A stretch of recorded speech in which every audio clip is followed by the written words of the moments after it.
जळगावच्या नशिराबाद गावामध्ये हनुमान जन्मोत्सव सोहळ्याच्या मिरवणुकीत मंत्री गुलाबराव पाटील यांनी ठेका धरला। राम जी की निकली सवारी या गाण्यावरती गुलाबराव पाटलांसोबतच त्यांच्या कार्यकर्त्यांनी सुद्धा ठेका धरला।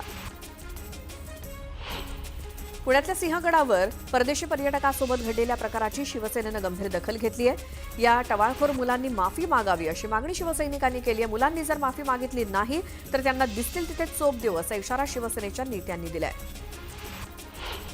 रयत शिक्षण संस्थेच्या मॅनेजिंग काउन्सिलची बैठक शनिवारी छत्रपती शिवाजी कॉलेज सातारा इथे पार पडली। या बैठकीत संस्थेनं रयत मासिक सुरू करण्याचा निर्णय घेतलाय, जेणेकरून शिक्षण, विज्ञान, तंत्रज्ञान, आरोग्य, साहित्य, क्रीडा, सामाजिक, कला, संस्कृती आणि जागतिक घडामोडी वगैरे वैविध्यपूर्ण आणि माहितीपूर्ण लेख समाविष्ट केले जातील आणि त्याचा प्रसार होईल।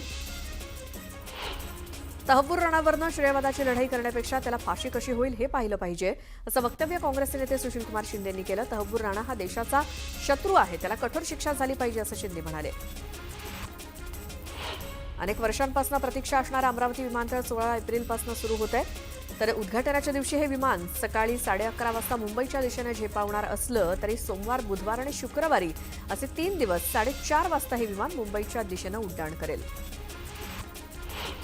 दौंड तालुक्यातल्या पीपल्स रिपब्लिकन पक्षाच्या वतीनं भीम जयंतीचा कार्यक्रम आयोजित करण्यात आला। यावेळी कडूबाई खरातांनी गायलेल्या भीमगीतांवरती उपस्थितांनी जल्लोष केला। उन्हाळी सुट्टीचा आनंद लुटण्यासाठी पर्यटक कोकणात दाखल झालेत, त्यामुळे कोकणातल्या समुद्रकिनाऱ्यांसोबतच ठिकठिकाणी वाहतूक कोंडी बघायला मिळते। मुरुड समुद्रकिनाऱ्यावरती अचानक मोठ्या प्रमाणात पर्यटक दाखल झाल्यामुळे समुद्रकिनाऱ्यासोबतच बीचकडे येणारे रस्त्यावरती मोठ्या प्रमाणात वाहतूक कोंडी झाल्यामुळे 2 तास पर्यटक वाहतूक कोंडीत अडकून पडले होते। बुलढाणा जिल्ह्यातल्या लोणार शहरालगत असलेल्या खुरमपूर गावात खोदकामादरम्यान एक विषारी कोब्रा आढळला। ग्रामस्थांनी शिताफीने अडकलेल्या या नादाला बाहेर काढत जीवदान दिलं। गेटवे ऑफ इंडिया ते मांडवा सागरी मार्गावरील अजंठा कंपनीच्या कॅटमरान प्रवासी बोटीला समुद्रात शुक्रवारी छिद्र पडल्यामुळे 130 प्रवाशांचा जीव धोक्यात आला होता। त्यामुळे दुर्घटनाग्रस्त बोटीचा प्रवासी वाहतुकीचा परवाना तात्काळ निलंबित करण्यात आलाय, तसंच नोंदणी आणि सर्वे प्रमाणपत्र देखील निलंबित करण्यात आलंय। या प्रकरणी मंत्री नितेश राणे यांनी सखोल चौकशीचे आदेश दिलेत। मुंबई महानगरपालिकेचे माजी आयुक्त आणि मित्राचे मुख्य कार्यकारी अधिकारी प्रवीण परदेशी यांची मुख्यमंत्री कार्यालयात मुख्य आर्थिक सल्लागार म्हणून नियुक्ती करण्यात आली आहे। या पदाला राज्यमंत्री पदाचा दर्जा असणार आहे। राज्यपालांनी पाठवलेल्या राज्य पातळीवरील विधेयकांना संमती द्यायची की नाही याबाबत 3 महिन्यात निर्णय घेण्याची डेडलाईन सर्वोच्च न्यायालयानं राष्ट्रपतींना आखून दिली आहे। राष्ट्रपतींचं मत जाणून घेण्यासाठी त्यांच्याकडे विधेयक सादर केलं जाईल, त्या दिवसापासून 3 महिन्यांची डेडलाईन सुरू होईल असं न्यायालयानं म्हटलं। देशात डिजिटल पेमेंटसाठी वापरली जाणारी यूपीआय प्रणाली काल पुन्हा एकदा ठप्प झाली, त्यामुळे वापरकर्त्यांना मोठ्या गैरसोयीचा सामना करावा लागला। यूपीआय ठप्प होण्याची ही मागील 18 दिवसातली 3री वेळ आहे। नवभारत साक्षरता कार्यक्रमांतर्गत निरक्षरांचं सर्वेक्षण करण्यासाठी शिक्षण संचालकांनी नुकतीच सूचना जारी केली, परंतु शिक्षकांकडे अनेक प्रकारची कामं असताना शाळाबाह्य मुलांच्या सर्वेक्षणाबरोबरच आता निरक्षरांचं सर्वेक्षण करायचं कसं असा प्रश्न शिक्षक संघटनांनी उपस्थित केला। यापुढे पुण्यातील कोणत्याही रुग्णालयानं अनामत रक्कम मागू नये असे आदेश पुणे महानगरपालिकेनं काढलेत, मात्र त्याला इंडियन मेडिकल असोसिएशननं विरोध केलाय। अनामत रकमेची मागणी करणं गैर नाही अशी भूमिका आयएमएनं घेतली आहे। अभिनेता सैफ अली खानवरती दरोड्याचा अयशस्वी प्रयत्न केल्याप्रकरणी अटक केलेला बांगलादेशी नागरिक मोहम्मद शरीफुल इस्लाम फकीरला वांद्रे पोलिसांनी अटक केली। त्याचा मोबाईल स्कॅनिंगमध्ये अनेक नवीन गोष्टी सापडल्यात। यामध्ये त्याने छत्तीसगडच्या दुर्ग इथून आरपीएफनं एका प्रकरणातील चुकीच्या संशयिताला पकडल्याचा यूट्यूब व्हिडिओ पाहिला, तसंच त्याचा स्क्रीनशॉट सुद्धा काढल्याची माहिती मिळाली आहे। राज्यातील सर्व शाळांचं 100% मूल्यमापन करण्याची अंतिम तारीख 10 एप्रिल होती, परंतु मुदतीनंतरही मूल्यांकन प्रक्रिया महाराष्ट्र राज्य शैक्षणिक संशोधन प्रशिक्षण परिषदेनं सुरूच ठेवलंय। त्यानुसार त्यावरनं शिक्षक आणि मुख्याध्यापक संघटनांनी ही अप्रत्यक्षरित्या 3री मुदतवाढ असल्याचं म्हटलंय। दिल्ली विमानतळावरती वाईट हवामानामुळे हवाई वाहतूक विस्कळीत झाली। अचानक घोंघावणारे वारे आणि धुळीच्या वादळामुळे विमानांच्या व्यवस्थापनावरती गंभीर परिणाम झाला। परिणामी शनिवारी 350हून अधिक उड्डाणांना विलंब झाला। अमेरिकेनं लावलेल्या करामुळे जागतिक व्यापारात 3% घट होण्याची भीती संयुक्त राष्ट्राच्या अर्थतज्ज्ञांनी वर्तवली आहे। टेरिफ करामुळे अमेरिका आणि चीनसारख्या बाजारामधील निर्यात भारत, कॅनडा आणि ब्राझीलसारख्या देशाकडे वळू शकतं आणि अशी शक्यता तज्ज्ञांनी वर्तवली आहे। कुर्ला बेस्ट बस अपघातासंदर्भात दाखल केलेला गुन्हा गंभीर स्वरूपाचा असल्याचं निरीक्षण नोंदवत न्यायालयानं बस ड्रायव्हरचा जामीन अर्ज फेटाळला. आरोपी चालक संजय मोरेला जामीन नाकारण्याची दुसरी वेळ आहे. अतिरिक्त सत्र न्यायाधीश व्ही.जी. रघुवंशी यांनी त्याचा दुसरा जामीन अर्ज देखील फेटाळला. झाडाच्या मुळांभोवती केलेलं कॉन्क्रिटीकरण, ठोकलेले खिळे तसंच लावलेले बॅनर यामुळे जीव गुदमरलेल्या झाडांना आता नवसंजीवनी मिळणार आहे. मुंबईच्या रस्त्यालगतच्या वृक्षांना नवसंजीवनी देण्यासाठी तसंच त्यांचं आरोग्य टिकावं यासाठी महानगरपालिका प्रशासनानं 15 ते 30 एप्रिल दरम्यान वृक्ष संजीवनी अभियान 2.0 हाती घेतलंय. मुंबई विद्यापीठाच्या नावाचा गैरवापर करून एक बनावट फेसबुक पेज बनवण्यात आल्याची घटना समोर आली आहे. या पेजद्वारे ऑनलाईन प्रवेश प्रक्रिया सुरू करण्यात आली असल्याचं निदर्शनास आलंय. याच प्रकरणी सायबर क्राईम विभागाकडे तक्रार दाखल करण्यात आली. मुंबई विद्यापीठाच्या नावानं हे पेज या लिंकवरती आढळून आले. मुंबईसारख्या महाकाय शहरामध्ये आगीची घटना घडल्यानंतर त्यावरती नियंत्रण मिळवण्यासाठी अथक प्रयत्न करावे लागतात. त्यामुळे आगीच्या घटनेवेळी नागरिकांनी कोणती खबरदारी घ्यावी यासाठीचे धडे मुंबईकरांना दिले जाणार आहेत. अग्निशमन सेवा सप्ताहानिमित्तानं मुंबईकरांच्या सुरक्षेसाठी प्राधान्य दिलं जाणार आहे. एप्रिलच्या पहिल्या आठवड्यात पारा 34 अंश सेल्सिअसवरती स्थिर असला तरी आर्द्रता 80% असल्यामुळे मुंबईकर उकाड्यानं हैराण झालेत. मात्र मुंबईकरांना कमी झालेल्या प्रदूषणानं दिलासा दिलाय. शनिवारी महामुंबईच्या हवेच्या गुणवत्तेचा दर्जा चांगला आणि समाधानकारक नोंदवण्यात आलाय. अभिनेता सैफ अली खान याच्यावर मुंबईतल्या घरात एका बांगलादेशी नागरिकानं हल्ला केल्याची घटना अलीकडेच घडली होती. त्यानंतर बांगलादेशींवरील कारवाई मुंबई आणि ठाण्यामध्ये तीव्र झाली आहे. या कारवाईची धार अलीकडेच तीव्र झाली असली तरी गेल्या 10 वर्षात ठाणे शहर पोलीस आयुक्तालयाच्या क्षेत्रात तब्बल 509 बांगलादेशींवरती कारवाई झाली आहे. वीज नियामक आयोगानं मंजूर केलेली वीज दरवाढ 1 एप्रिलपासून लागू झाली आहे. त्यामुळे मे महिन्यात येणाऱ्या बिलात ग्राहकांना जादा बिलाचा शॉक बसणार आहे. उत्तर मुंबईतील 1 लाख तरुणांना नोकऱ्या मिळणार आहेत असं प्रतिपादन केंद्रीय वाणिज्य आणि उद्योग मंत्री आणि उत्तर मुंबईचे खासदार पियुष गोयल यांनी कांदिवली इथल्या रोजगार मेळाव्यात केलं. या मेळाव्यामध्ये 3000पेक्षा जास्त नोंदणी, 60 कंपन्या आणि 6 महामंडळांनी सहभाग घेतला. या मेळाव्यामध्ये 1000हून अधिक उमेदवारांना तात्काळ नोकऱ्या देण्यात आल्या. नवी मुंबईतला सर्वात मोठा पहिला रस्ता ठाणे ते बेलापूर रस्त्याला लवकरच नवा साज चढवला जाणार आहे. या रस्त्याला कॉन्क्रिटीकरणाच्या आता 2 दशकांहून अधिक काळ लोटल्यामुळे अनेक ठिकाणी तो खराब झालाय. ठाणे ते बेलापूर औद्योगिक पट्टीचा दिवसेंदिवस होणारा विकास, येणाऱ्या नवनवीन कंपन्यांमुळे या रस्त्यावरील वाहतूक वाढली आहे. त्यामुळे या रस्त्याला आता नवा साज चढवण्याचा निर्णय नवी मुंबई महानगरपालिकेनं घेतलाय. 81 कोटी रुपयांचा खर्च केला जाणार आहे. नवी मुंबईतल्या नेरूळ इथल्या डीपीएस तलावात फ्लेमिंगो पुन्हा परतू लागलेत. पामबीच मार्गावरच्या या पाणथळ जागी होणारा आंतरभरतीचा पाण्याचा प्रवाह अंशतः पूर्ववत झाल्यामुळे गुलाबी पक्षी परतल्याचं पर्यावरणवाद्यांनी म्हटलंय. पेण तालुक्यातल्या हेटवणे प्रकल्पावरील रब्बी हंगामातील भातशेती बहरली आहे. येत्या 15 दिवसात या रोपांना सोनेरी पिवळा रंग येणार असून सुगीला सुरुवात होणार आहे. मुंबई महापालिकेनं दक्षिण मुंबईतील भुलाबाई देसाई मार्गावरती पहिलं स्वयंचलित वाहनतळ बांधलं खरं, पण या वाहनतळाच्या देखभाल दुरुस्तीसाठी प्रशासनाला महिन्याला 15 लाख रुपये मोजावे लागत असल्याची माहिती समोर आली आहे. खासगी विकासकाकडनं हे वाहनतळ पालिकेला हस्तांतरित झालं होतं. दरम्यान 9 महिन्यांपूर्वी वाहनतळ खुलं झाल्यानंतर आतापर्यंत देखभालीसाठी 1,37 लाख रुपये खर्च झालेत. आयुष्मान भारत डिजिटल मिशन अंतर्गत उल्लेखनीय कामगिरी केल्याबाबत यशवंतराव चव्हाण नाट्यगृहात नुकत्याच झालेल्या कार्यक्रमात पनवेल महानगरपालिकेला आरोग्यमंत्री प्रकाश आंबेडकर यांच्या हस्ते सन्मान चिन्ह देऊन गौरवण्यात आलंय. विहित वेळेत सर्वप्रथम 100% नोंदणी केल्याबद्दल महापालिकेचा हा सन्मान करण्यात आला. वीज नियामक आयोगानं मंजूर केलेली वीज दरवाढ 1 एप्रिलपासून लागू झाली आहे. त्यामुळे मे महिन्यात येणाऱ्या बिलात ग्राहकांना जादा बिलाचा शॉक बसणार आहे. अमेरिकी नॅशनल इंटेलिजन्सच्या संचालिका तुलसी गबार्ड यांनी ईव्हीएमच्या विश्वासार्हतेबाबत शंका उपस्थित करून अमेरिकेत मतपत्रिकेद्वारेच मतदान प्रक्रिया राबवण्याची गरज असल्याचं म्हटलंय. ईव्हीएम सहज हॅक करून निकालात घोटाळे केले जाऊ शकतात असं त्यांचं म्हणणं आहे. दरम्यान त्यांच्या या वक्तव्यावरून भारतात राजकीय वातावरण तापलंय. थेट राष्ट्राध्यक्ष ट्रम्प यांच्या उपस्थितीत त्यांनी हे वक्तव्य केल्यामुळे अमेरिकेसह भारतात देखील यावरती प्रतिक्रिया उमटल्या. लखनौ सुपर जायंट्सनं गुजरात टायटन्सवरती 6 गडी राखून विजय मिळवला. लखनौनं नाणेफेक जिंकून प्रथम गोलंदाजीचा निर्णय घेतला आणि गुजरातनं फलंदाजी करत 20 षटकात 6 बाद 180 धावा केल्या. प्रत्युत्तरादाखल लखनौनं 18.5 षटकात 4 बाद 181 धावा करत हा सामना जिंकला.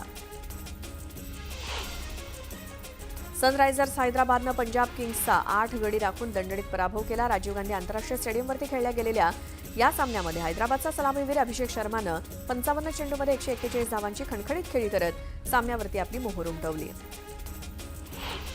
सलग सुट्ट्यांमुळे रायगड जिल्ह्यातील समुद्रकिनारे पर्यटकांनी बहरून गेलेत. विशेषतः अलिबाग, नागाव, आक्षी, वर्सोली, किहीम, मांडवा, सासवणे हे समुद्रकिनारे तर फॉर्मात आहेत. या ठिकाणी घोडागाडी, उंट सफारी आणि ATV सफारीचा आनंद पर्यटक लुटत आहेत. या किनाऱ्यावरती 50,000पेक्षा अधिक पर्यटक आहेत.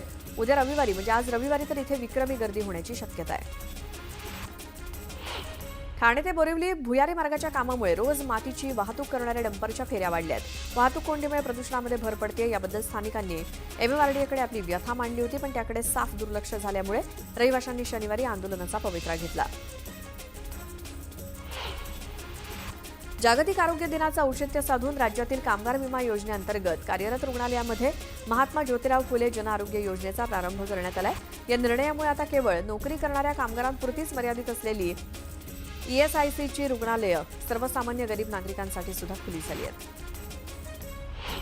दुचाकी चालवताना नियम मोडणाऱ्या बेशिस्त वाहन चालकांवरती कारवाई करत विरार प्रादेशिक परिवहन विभागानं 3 महिन्यात 71 वाहन चालकांचं लायसन्स निलंबनाची कारवाई केली आहे. प्रादेशिक परिवहन विभागानं केलेल्या या कारवाईमुळे नियमांचं उल्लंघन करणाऱ्या चालकांचे धाबे दणाणलेत.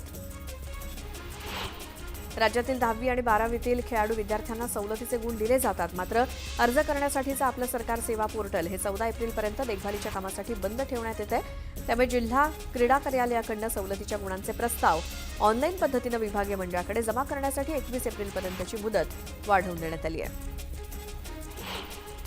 2 वर्षांनी नाशिक येथे होणाऱ्या कुंभमेळ्याच्या पार्श्वभूमीवर पुणे जिल्ह्यातील तीर्थक्षेत्र आणि पर्यटन क्षेत्राचा विकास आराखडा 10 दिवसात सादर करा. आधीच्या विकास आराखड्यानुसार मंजूर कामं तत्काळ पूर्ण करावीत अशा सूचना जिल्हाधिकारी जितेंद्र डुडी यांनी संबंधित यंत्रणांना दिल्या आहेत. नागपूरच्या उमरेड MIDCतील MMP इंडस्ट्रीज लिमिटेड कंपनीमध्ये शुक्रवारी संध्याकाळी झालेल्या भीषण स्फोटात 5 कामगारांचा होरपळून मृत्यू झाला तर 6 गंभीर जखमी झालेत.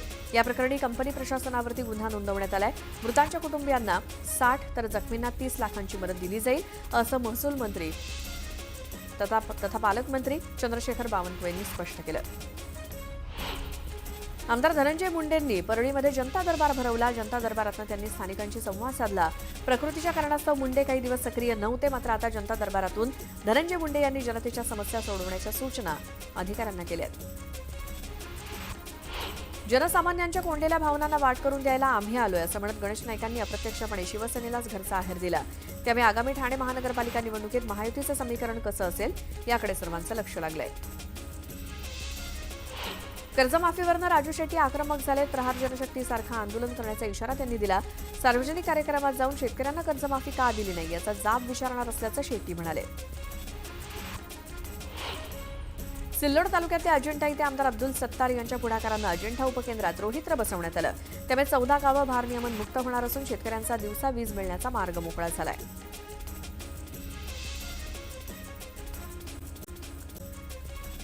रायगड किल्ल्यावरचा कार्यक्रम आटोपल्यानंतर अमित शहा राष्ट्रवादीचे खासदार सुनील तटकरे यांच्या निवासस्थानी स्नेहभोजनाला गेले होते. त्यांच्यासोबत मुख्यमंत्री फडणवीस, उपमुख्यमंत्री अजित पवार आणि उपमुख्यमंत्री एकनाथ शिंदे देखील होते. या स्नेहभोजनाचं निमंत्रण भरत गोगावलेंना सुद्धा होतं, मात्र गोगावलेंनी तटकरेंच्या घरी जाणं टाळलं. अमित शहा आणि त्यांचा ताफा एका ट्रॉलीमध्ये बसून खाली आला. त्यामध्ये जागा नव्हती, त्यामुळे मागच्या रोपवेसाठी मला थांबायला लागल्यामुळे स्नेहभोजनाच्या कार्यक्रमाला जाता आलं नाही. रायगडमधील सुद्धा व्यवस्था बघायची होती, त्यामुळे स्नेहभोजनाला उपस्थित राहता आलं नसल्याचं स्पष्टीकरण भरत गोगावलेंनी दिलं. केंद्रीय मंत्री अमित शहांची भेट केवळ कौटुंबिक भेट होती. या भेटीत यामध्ये कोणतीही राजकीय चर्चा झाली नाही असं सुनील तटकरेंनी पत्रकार परिषदेत सांगितलं. तसंच पालकमंत्री पदाबाबत सुद्धा चर्चा झाली नसल्याचं तटकरेंनी सांगितलं. औरंगजेबाच्या कबरीवर गृहमंत्री अमित शहांनी वक्तव्य केलं. स्वतःला आलमगीर म्हणालेल्या व्यक्तीची कबर महाराष्ट्रातच आहे. स्वतः आलमगीर म्हणणारा महाराष्ट्रातच पराभूत झाला असं अमित शहा म्हणाले. महाराजांचं राष्ट्रीय स्मारक हे दिल्लीमध्ये होणारच अशी घोषणा मुख्यमंत्री देवेंद्र फडणवीस यांनी केली. अरबी समुद्रातील स्मारक कोणत्याही स्थितीत झालं पाहिजे हा प्रयत्न आहे. लवकरात लवकर काम मार्गी लावू असं फडणवीसांनी सांगितलं. अर्थ खात्याकडनं आमच्या फाईल्स क्लिअर होत नाहीत अशी तक्रार शिंदेंनी केंद्रीय मंत्री अमित शहांकडे केल्याची चर्चा सुरू आहे. शिंदेंनी शहांची भेट घेत अजित पवारांची तक्रार केली. या चर्चेवरती आता अजित पवारांनी स्पष्टीकरण दिलं. त्याबाबत मंत्री अमित शहा मला काहीही बोलले नाहीत. माझे आणि शिंदेंचे चांगले संबंध असून ते तक्रार करतील असं वाटत नाही अशी प्रतिक्रिया देत अजित पवारांनी तक्रारीच्या बातम्या फेटाळल्या. हनुमान चालिसा पठणाच्या वादानंतर आमदार रवी राणांनी अमरावतीमध्ये 111 फूट उंच हनुमानाची उंची मूर्ती उभारण्याचा संकल्प केला होता. या मूर्तीच्या उभारणीचं काम अंतिम टप्प्यात आलंय. येत्या 6 महिन्यात केंद्रीय गृहमंत्री अमित शहा आणि मुख्यमंत्री देवेंद्र फडणवीस यांच्या हस्ते या मूर्तीचं लोकार्पण होणार असल्याची माहिती रवी राणांनी दिली. अमित शहांनी रायगडावरची माती डोक्याला लावली आणि शत्रू कोण आहे हे ठरवावं असं म्हणत अरविंद सावंतांनी अमित शहांच्या रायगड दौऱ्यावरती निशाणा साधला. महाराजांची लढाई मुस्लिमांची होती की मुघलांची होती हे देखील शहांनी ठरवावं असं सावंत म्हणाले. कराडच्या 150 वर्ष जुन्या ब्रिटिशकालीन कोयना पुलाच्या जागी नवा 4 पदरी पूल उभारला जाणार आहे. आमदार डॉक्टर अतुल भोसले यांच्या प्रयत्नातनं या नव्या कोयना पुलासाठी 50 कोटींचा निधी मंजूर झाला असून पूल सर्वेक्षणाला सुरुवात झाली आहे. नागपूर जिल्ह्यातील अवैधरित्या शिक्षक नियुक्ती प्रकरणात नागपूर पोलिसांनी मोठी कारवाई केली. बोगस कागदपत्रांच्या आधारावरती मुख्याध्यापक पदाला मंजुरी देणारा उपसंचालक उल्हास नरडला गडचिरोलीतून अटक करण्यात आली आहे. भंडारा जिल्ह्याच्या लाखनी तालुक्यातील मुख्याध्यापक पराग पुडकेला सुद्धा ताब्यात घेण्यात आलंय. पुण्यामध्ये महावितरणचा कर्मचारी असल्याचं सांगत तिघांनी दुकानदाराला गंडवण्याचा प्रयत्न केला. दरम्यान पैसे उकळणाऱ्या 3 भामट्यांना सतर्क नागरिकांनी बेदम चोप दिला. यानंतर 2 भामटे पसार झाले असून एकाला हडपसर पोलिसांच्या ताब्यात देण्यात आलंय. दहशत माजवण्यासाठी रील करणं एका तरुणाला चांगलंच महागात पडलंय. छत्रपती संभाजीनगर शहरातील हर्सुल परिसरात एका तरुणानं दहशत निर्माण करण्यासाठी पोलीस व्हॅनसोबत रील व्हायरल केली. रील व्हायरल झाल्यानंतर हर्सुल पोलिसांनी तत्काळ या तरुणाला ताब्यात घेत त्याला पोलिसी खाक्या दाखवला. छत्तीसगडमध्ये सुरक्षा दलाच्या जवानांनी सतर्कता दाखवत माओवाद्यांचा मोठा कट उधळला. सुरक्षा दलाला लक्ष्य करण्यासाठी आयडी स्फोटकं पेरून ठेवली होती. दरम्यान बॉम्ब शोधक पथकानं स्फोटकं निकामी केल्यामुळे मोठा अनर्थ टळला. यवतमाळ जिल्ह्यात गेल्या 2 दिवसांपासून वादळी वाऱ्यासह तुरळक स्वरूपाचा पाऊस पडतोय. दरम्यान आज राळेगाव इथे काल वादळी वाऱ्यासह झालेल्या पावसामुळे 2.5 एकरातील केळीची झाडं उद्ध्वस्त झाली. त्यामुळे शेतकरी हवालदिल झालाय. अमरावती जिल्ह्यामध्ये वादळी वाऱ्यासह गारपीट झाली. गारपिटीमुळे आंबा, संत्री, केळी, लिंबू आणि कांद्याचं नुकसान झाल्यामुळे शेतकरी आर्थिक संकटात सापडलाय.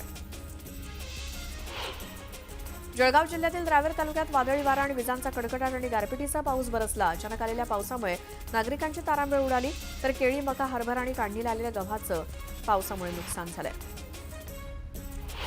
नाशिकच्या येवला शहरासह ग्रामीण भागात अवकाळी पावसानं हजेरी लावली. वादळी वाऱ्यासह झालेल्या पावसामुळे काढणीला आलेल्या गहू आणि कांद्याला फटका बसलाय. चैत्र पौर्णिमेच्या मुहूर्तावर दरवर्षी एप्रिल महिन्यात ज्योतिबा देवाची चैत्र यात्रा मोठ्या उत्साहात भरते. यात्रेचा काल मुख्य दिवस होता. महाराष्ट्रासोबतच कर्नाटक, आंध्र प्रदेश आणि इतर राज्यातनं लाखो भाविक यात्रेत सहभागी झाले. ज्योतिबाच्या नावानं चांग भलं असा जयघोष करत भाविकांनी गुलाल आणि खोबऱ्याची उधळण केली. जेजुरी गडावर चैत्र पौर्णिमेनिमित्तानं श्री खंडोबा मंदिर गाभाऱ्यात भूपाळी झाल्यानंतर दवणा पूजा करण्यात आली. भक्तांनी शिखर काठ्या भेटीसाठी गडावर मोठ्या प्रमाणात गर्दी केली. बुलढाणा जिल्ह्यातील खामगाव इथे दरवर्षी 150 वर्षांपासूनची 12 गाड्या ओढण्याची परंपरा आज देखील कायम आहे. खंडोबाच्या मंदिरातील पूजेनंतर 21 गडकरी 12 गाड्या ओढून आपले नवस फेडतात. जळगावच्या लोहारात खंडोबा महाराजांच्या यात्रेचं आयोजन करण्यात आलं होतं. दरम्यान 12 गाड्या ओढण्याच्या उत्सवात भाविकांनी मोठी गर्दी केली.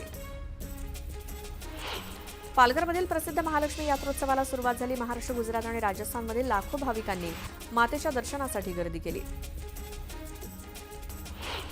बुलढाण्याच्या चिखलीमध्ये रेणुका देवीच्या यात्रेनिमित्तानं भाविकांनी मोठी गर्दी केली. या यात्रेत वगदीला लहान मुलं लटकवण्याची शेकडो वर्षांची परंपरा आहे. ही परंपरा या यात्रेचं मुख्य आकर्षण आहे. गोंदियाच्या आमगावात महात्मा फुले जयंती निमित्तानं विविध कार्यक्रमांचं आयोजन करण्यात आलं. दरम्यान दुचाकी रॅली सुद्धा काढण्यात आली. मोठ्या संख्येनं नागरिकांनी या रॅलीमध्ये सहभाग घेतला. श्री क्षेत्र गहिनीनाथ गडाच्या फिरत्या नारळी सप्ताहाला सुरुवात झाली आहे. शिरूरच्या घाटशील पारगाव इथे भव्य सोहळा सुरू झाला. यावेळी हेलिकॉप्टरनं पुष्पवृष्टी करण्यात आली. दापोलीच्या केळशी गावात केळशी महालक्ष्मीची यात्रा उत्साहात संपन्न झाली. यात्रेत भाविकांनी मोठ्या संख्येनं सहभाग घेतला. पारंपरिक पद्धतीनं या यात्रेमध्ये मानकऱ्यांनी रथ ओढला. मावळ तालुक्यातील जिल्हा परिषदेच्या 271 शाळांमध्ये महावाचन उपक्रम राबवण्यात आला. वाचनाची आवड निर्माण करण्यासाठी हा उपक्रम राबवला गेला.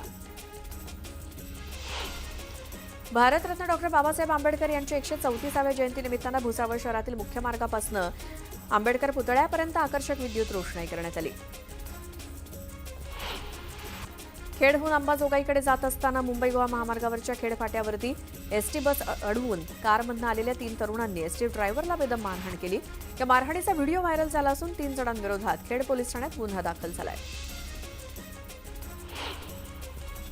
उन्हाळी सुट्टीचा आनंद लुटण्यासाठी पर्यटक कोकणात दाखल झाले, त्यामुळे कोकणातील समुद्र किनाऱ्यांसोबतच शहरातील रस्त्यावरती मोठी वाहतूक कोंडी झाली. या वाहतूक कोंडीमुळे समुद्र किनाऱ्यावरती सूर्यास्त बघायला येणाऱ्या पर्यटकांचा हिरमोड झाला.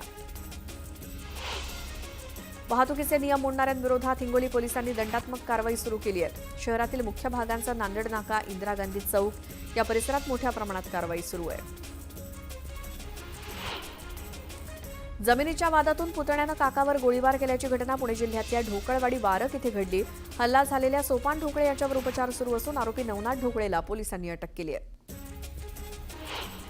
राजगुरुनगरमध्ये बेपत्ता झालेल्या अल्पवयीन तरुणीची हत्या झाल्याचं निष्पन्न झालंय. क्लासला गेली असता लिफ्ट देण्याच्या बहाण्यानं एक तरुण या तरुणीला दुचाकीवरनं घेऊन गेला. दरम्यान तरुणीच्या डोक्यात आणि तोंडावर गंभीर वार करून तिचा मृतदेह भीमा नदी पात्रामध्ये फेकून दिला. या हत्येमागचं कारण मात्र अस्पष्ट आहे. बदलापूर शहरात वाहणाऱ्या उल्हास नदीला पुन्हा एकदा जलपर्णीचा विळखा पडलाय. वालिवली परिसरातील नदीपात्रात पाण्यावर जलपर्णीचं आच्छादन पसरलंय, त्यामुळे नदीतील जलचरांचं अस्तित्व धोक्यात आलंय.